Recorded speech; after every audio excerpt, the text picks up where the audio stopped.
सदा वसन्तं हृदयरविन्दे भवं भवानी सहितं नमामि। इटली की प्रधानमंत्री जॉर्जिया मेलोनी ने राम मंदिर के लिए 21 केजी सोने का धनुष गिफ्ट किया है।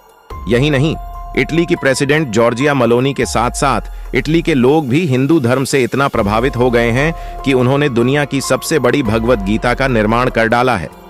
यह सचमुच कितनी अद्भुत बात है कि यूरोप के देश इटली में भी भगवत गीता का पाठ और देवी देवताओं का पूजन करने लगे हैं।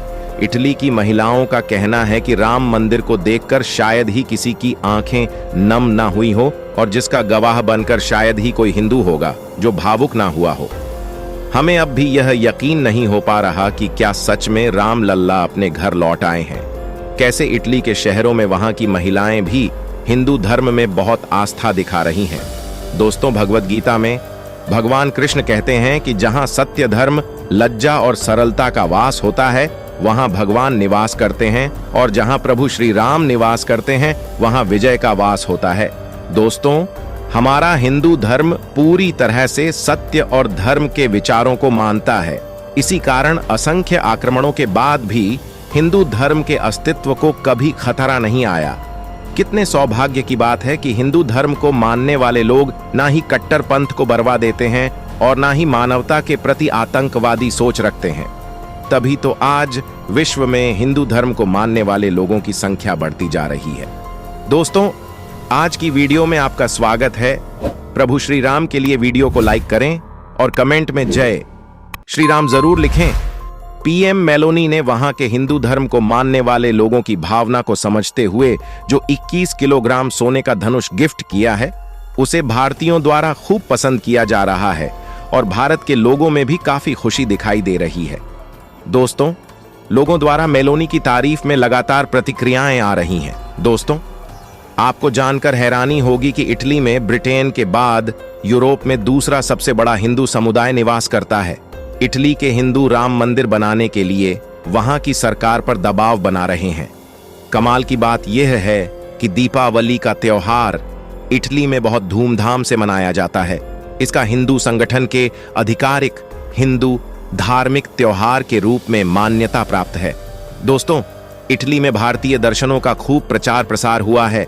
इसमें योग करना, ध्यान लगाना महत्वपूर्ण माना जाता है। दोस्तों, अब इटली में भी श्री राम के जयकारे गूंज ये है।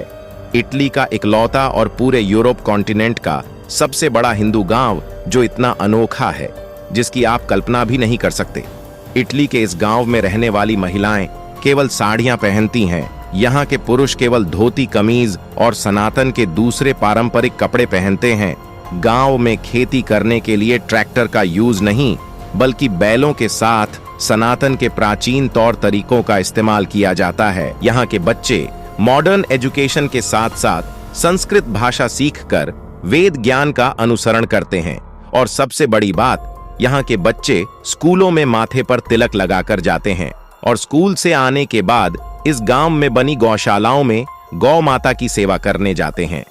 और पिछले कुछ सालों में इटली के इस सबसे बड़े हिंदू गांव में आने वाले टूरिस्टों की संख्या इतनी ज्यादा बढ़ चुकी है कि एक साल में जितने पर्यटक पूरे इटली में आते हैं उससे 3 गुना ज्यादा। पर यह अकेले। इस एनसेटिटाइट सेंटर, इस गांव का मुख्य नाम कृष्णा घाटी यानी कि कृष्ण वैली ही है। इस गांव में खुद के स्कूल हैं, खुद के आयुर्वेदिक सेंटर्स हैं, मंदिर हैं, खुद की जैविक कृषि, वह भी बैलों के साथ सनातन के प्राचीन पारंपरिक तौर तरीकों से की जाती है, जिसको देखकर आपको भी ऐसा लगेगा कि सच में इटली के इस गांव में सतयुग की शुरुआत हो चुकी है।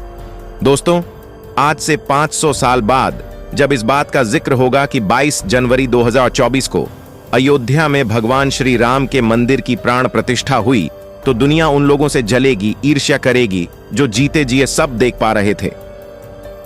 विश्वास रखिए दोस्तों, अपने जीवन काल में प्रभु श्री राम के मंदिर की प्राण प्रतिष्ठा देखना ही इतना बड़ा सौभाग्य है। अब सोचिए, क्या आपसे बड़ा कोई खुश नसीब है?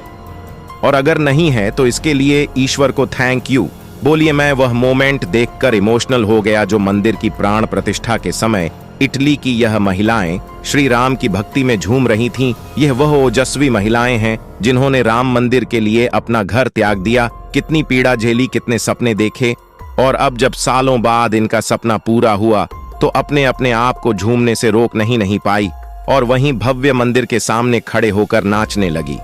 ऐसी एक नहीं कई तस्वीरें हैं मंदिर की प्राण प्रतिष्ठा के बाद हमारे सामने आई। मुझे यकीन है इनमें से बहुत सारी तस्वीरें आपने भी नहीं देखी होंगी। ये वह तस्वीरें हैं जो राम मंदिर को लेकर इटली की जनता के इमोशंस को व्यक्त करती है। दोस्तों, यह 2 तस्वीरें यह बताने के लिए काफी हैं कि वक्त से ज्यादा ताकतवर कोई नहीं होता। यह भी एक आम असहाय भारतीय हिंदू की तरह मंदिर आंदोलन के लिए जान देने वालों को याद करते रहते हैं।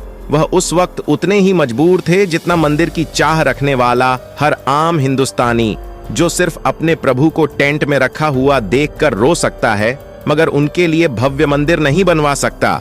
मगर वही अयोध्या थी, वही नरेंद्र मोदी और वही भारतीय राजनीति। इन 35 सालों में वक्त का पहिया ऐसा घूमा कि उसने सारी चीजें 36 डिग्री बदलकर रख दी। मोदी पहले गुजरात के मुख्यमंत्री बने, फिर देश के प्रधानमंत्री बने, फिर अदालत में रामलल्ला ने अपना मुकदमा जीता और टूटने के करीब 500 सालों बाद जब रामलल्ला का मंदिर बना तो उसकी प्राण प्रतिष्ठा का विधान करने वाले नरेंद्र मोदी ही थे। मंदिर बनना सिर्फ हिंदुओं के संकल्प की जीत नहीं, बल्कि यह भी बताता है कि एक देश के तौर पर हमारा चरित्र क्या है। भारत की 80% से ज्यादा आबादी हिंदुओं की है। हिंदुओं के सबसे पूजनीय भगवान हैं श्री राम। श्री राम का जन्म स्थल है अयोध्या। इसके बावजूद हम अपने ही भगवान को उनका घर दिलवाने के लिए 500 सालों से संघर्ष कर रहे थे। बताइए, आजादी के बाद भी इस लड़ाई को जीतने के लिए अदालत का दरवाजा खटखटा रहे थे। क्या आप इमेजिन भी कर सकते हैं कि किसी और धर्म में उन्हीं के पवित्र स्थान को बनाने के लिए इतने सालों तक स्ट्रगल किया जाए, या कोई और धर्म अपने भगवान के जन्म स्थान पर उनका घर बनवाने के लिए इतना संघर्ष करता? बिल्कुल नहीं करता। वहां मर्जी पूछना या अदालत में जाना तो दूर, रातों रात दूसरे पक्ष को कुचल दिया जाता है। आज मंदिर बनने पर लोगों की खुशी देखकर हैरानी भी हो रही है कि दूसरे पक्ष को अच्छे से पता था कि अयोध्या में प्रभु श्री राम का मंदिर बनना हिंदुओं के लिए कितना इंपॉर्टेंट था। फिर भी उन्होंने एक पक्ष की भावनाओं को समझा। सैकड़ों सालों के संघर्ष के बाद जब सुप्रीम कोर्ट ने फैसला सुना दिया, तब भी वह जहर उगलने में लगे रहे। जो प्राण प्रतिष्ठा वाले दिन भी मंदिर बनाने को लेकर जहर उगल रहे थे।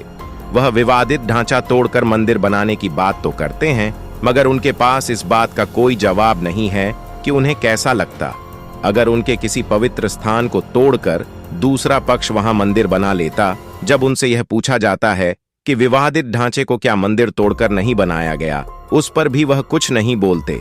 वह सालों तक विवादित ढांचे में हो रही पूजा को भी नहीं कबूल करते। वह तो बस मंदिर बनने के बाद से लगातार जहर उगल रहे थे। इस वीडियो को एक लाइक जरूर कीजिए। बाकी आप लोगों का क्या मानना है, अपनी राय कमेंट में जरूर बताएं और अपने मित्रों तक इस वीडियो को शेयर करें ताकि उन्हें भी जानकारी मिल सके। लेटेस्ट अपडेट के लिए चैनल को सब्सक्राइब जरूर कीजिएगा। जय श्री राम।